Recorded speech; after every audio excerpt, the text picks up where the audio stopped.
Well, I'm still here with Christian, aka Master Christian. I will be talking about the results that have been uploaded on the IRF portal. But then let's go straight to the participation as well, in the election. You can see the gender breakdown by LGA, male versus female voter registration per local government area that you can find that just where you are basically. But also look at the gender distribution, the statewide ratio overview. This is the gender distribution statewide ratio overview. And you can see that the female ratio here is 52.8%.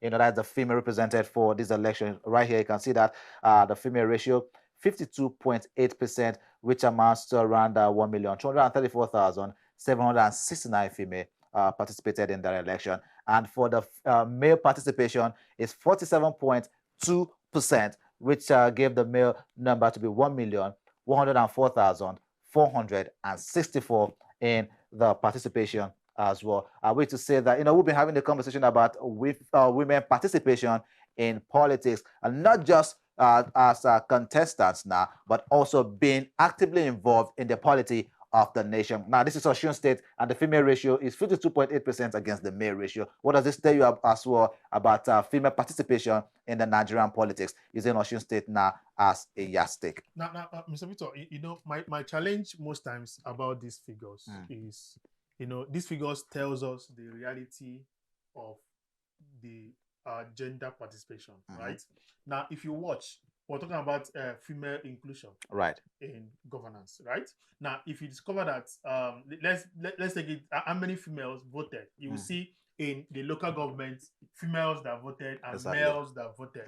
You see that the females even surpass the male right gender. So why is it that the females cannot even come together? And it's not about agitating, giving you inclusive. There is inclusive. We want to. There is opportunity for a lady. Yeah. There is that ground. There is that platform for females to come out. At the end of the day, you discover that out of even one female, and if you can remember that even in this Osun State election, only one female participated in this, contested for this election. But the question is, how many females voted for her? And did she do her job well? It's not about crying for women inclusivity in House of Assembly or in governance. The question is, how many are the females? Are they ready for this? Now, before we even get down to them contesting now for the election, we're talking about the people who came out to vote now.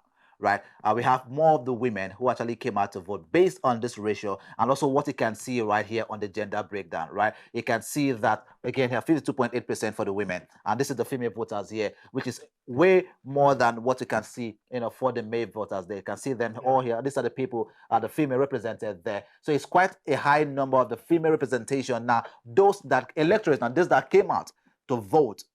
So it's not just about participating in the election as contestants of the election, but also participating as voters in the election. That's what we're seeing here as the high number. Yeah, Victor, it tells you. Me, I'm looking at it more like the females are always more in population more than the male gender, right? Give it to them. We don't need to argue about it. There are more female in population, and then because when I'm looking at this thing, that you discover that there is more female that registered. This is male versus female voter registration, right? So more female registered than the male.